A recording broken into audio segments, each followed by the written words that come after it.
노년의 마지막 보루. 나 자신을 지키는 지혜. 진료실에서 많은 어르신을 뵙다 보면 노후의 행복이라는 주제는 늘 중요한 화두로 떠오릅니다. 그 중에서도 자녀에 대한 지원과 자신의 노후 자금 사이에서 깊은 고민에 빠진 분들을 자주 만나게 됩니다. 평생을 바쳐 이룬 것들을 자녀에게 기꺼이 내어주는 것이 부모의 도리라 여기지만 때로는 그 선택이 예상치 못한 아픔으로 돌아오기도 합니다. 오늘은 제게 찾아오셨던 80세 박선자, 가명, 여사님의 사연을 통해 노년의 존엄과 행복을 위해 우리가 반드시 지켜야 할 것은 무엇인지 함께 생각해보고자 합니다. 이 이야기는 비단 한 개인의 사연을 넘어 우리 모두가 마주할 수 있는 현실적인 질문을 던지고 있습니다. 사례, 모든 것을 내어준 부모의 쓸쓸한 노년. 박 여사님과 남편분은 평생을 성실하게 살아온 분들이었습니다. 남편은 회사원으로, 박 여사님 역시 자녀들이 어느 정도 성장한 후부터는 닥치는 대로 일을 하며 쉼없이 달려오셨습니다. 하지만 삶은 녹록지 않았습니다. 큰 수익을 보장한다는 말에 남편이 덜컥 투자했다가 현재 가치로 10억에 가까운 큰돈을 잃는 아픔을 겪었고, 오랜 기간 병상에 계셨던 시어머님을 간병하며 수천만 원의 빚까지 떠안게 되었습니다. 이러한 고난 속에서도 부부는 자식에게만큼은 가난을 물려주지 않겠다는 일념으로 두 자녀를 키워냈습니다. 시간이 흘러 딸은 40이 넘도록 비혼을 선택했고 30대 후반이 된 아들은 결혼을 앞두고 있었습니다. 하지만 빠듯한 월급으로는 신혼집 마련이 막막했던 아들은 부모에게 도움을 청했습니다. 부부는 평생 모은 돈의 거의 전부인 1억 원을 아들의 결혼 자금으로 선뜻 내주었습니다. 이 결정으로 인해 딸과의 관계가 서먹해지는 갈등이 있었지만 아들이 가정을 꾸리는 것을 보는 것이 더 중요하다고 생각했습니다. 문제는 여기서 그치지 않았습니다. 결혼 후 2년이 지나도록 아이 소식이 없자 부부는 손주를 보고 싶은 마음에 아들 내외를 조르기 시작했습니다. 특히 남편분은 다이 낳으라고 1억 원을 보태준 것 아니냐며 아들 내외의 마음에 상처를 주기도 했습니다. 얼마 후 아들은 부부를 찾아와 다이가 있으면 지금보다 생활이 훨씬 어려워진다. 아내를 설득하려면 집을 넓힐 돈이 필요하다며 3억 원을 추가로 요구했습니다. 부부에게는 더 이상 현금이 없었습니다. 마지막 남은 것은 시부모님께 물려받은 작은 땅뿐이었습니다.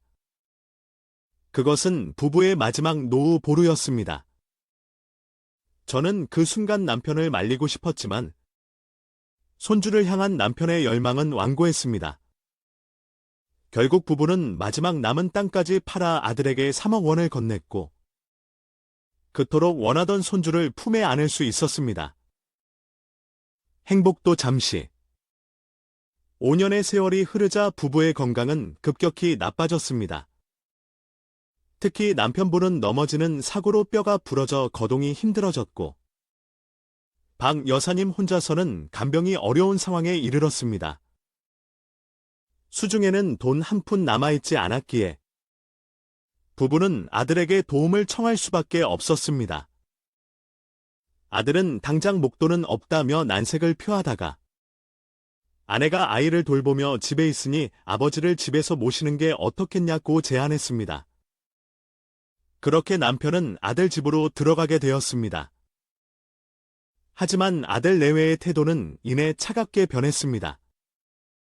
나중에 알고 보니 아들은 누나, 박 여사님의 딸에게까지 찾아가 부모님 앞으로 남은 재산이 더 없는지 뒷조사를 했던 것입니다. 더 이상 받을 재산이 없다는 사실을 확인하자 부모를 대하는 태도가 돌변한 것이었습니다. 존엄을 잃고 눈칫밥을 먹던 남편은 결국 몸과 마음에 더 큰 상처를 입고 집으로 돌아왔습니다. 모든 것을 내어준 박 여사님 부부에게 남은 것은 깊은 후회와 막막한 현실뿐이었습니다. 전문의의 시선. 무엇이 관계를 무너뜨렸는가? 박 여사님의 사연은 우리에게 몇 가지 중요한 시사점을 던져줍니다. 1. 재정적 지원과 정서적 통제의 착각. 부모는 자녀를 돕는다는 명목으로 때로 자녀의 삶에 깊숙이 개입하려 합니다. 특히 내가 너에게 이만큼 해주었으니 너는 이렇게 해야 한다는 식의 보상 심리는 가장 위험합니다. 박 여사님 남편이 손주를 보기 위해 돈을 지원한 것은 사랑이 아닌 거래에 가까운 행위가 되어버렸고, 이는 결국 아들 내외에게 반감만 키우는 결과를 낳았습니다. 건강한 지원은 대가 없이 자녀의 독립을 응원하는 마음에서 출발해야 합니다. 2. 나의 노후가 자녀에게 주는 최고의 선물. 많은 부모님들이 내가 굶더라도 자식은 배불리 먹여야 한다고 생각합니다. 하지만 이는 현대 사회에 맞는 지혜가 아닐 수 있습니다. 부모가 자신의 노후를 책임지지 못하는 상황은 결국 자녀에게 심리적, 경제적으로 가장 큰 짐이 됩니다. 부모가 경제적으로 독립하여 안정되고 품위 있는 노년을 보낼 때 자녀 역시 자신의 삶에 온전히 집중하며 부모와 건강한 관계를 유지할 수 있습니다. 즉, 나의 노후를 악착같이 지키는 것은 이기적인 행동이 아니라 가족 모두를 위한 가장 책임감 있는 선택입니다. 3. 밑 빠진 독에 물 붓기식 지원의 함정. 자녀가 경제적으로 어려울 때 돕고 싶은 것이 부모의 마음입니다. 하지만 자녀 스스로 문제를 해결할 능력과 의지가 없는 상태에서 무리한 지원을 계속하는 것은 악순환을 초래할 뿐입니다. 이는 자녀의 의존성을 키우고 부모의 노후는 물론 자녀의 장기적인 자립까지 망가뜨릴 수 있습니다. 현명한 노후를 위한 제언. 그렇다면 우리는 어떻게 해야 할까요? 행복한 노후와 건강한 자녀 관계를 위해 다음 3가지를 기억하는 것이 중요합니다. 첫째, 노후 자금의 마지노선을 설정하십시오. 전체 자산 중 어떤 상황에서도 절대 손대지 않을 돈을 명확히 정해두어야 합니다. 이 돈은 자녀의 결혼이나 사업 자금이 아니라 오롯이 나의 건강, 생활, 존엄을 지키기 위한 최후의 보루입니다. 이 선을 지키는 것이야말로 훗날 자녀에게 짐이 되지 않는 길입니다. 둘째, 지원의 원칙과 경계를 명확히 하십시오.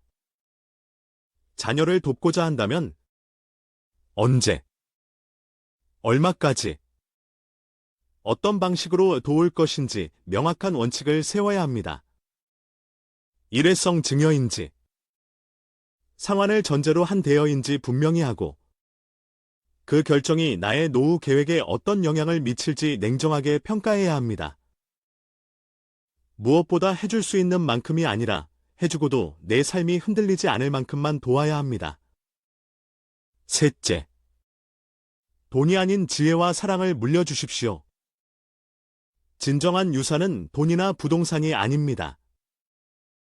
부모가 성실하게 살아온 삶의 태도, 어려움을 극복하는 지혜, 그리고 어떤 상황에서도 서로를 존중하는 사랑의 모습을 보여주는 것이야말로 자녀에게 줄 수 있는 가장 위대한 유산입니다. 박 여사님의 이야기는 우리에게 고통스러운 질문을 던지지만 동시에 중요한 깨달음을 줍니다.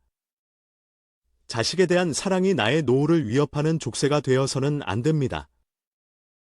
당신의 행복하고 독립적인 노년이야말로 당신이 자녀에게 줄 수 있는 가장 큰 축복임을 잊지 마시기 바랍니다.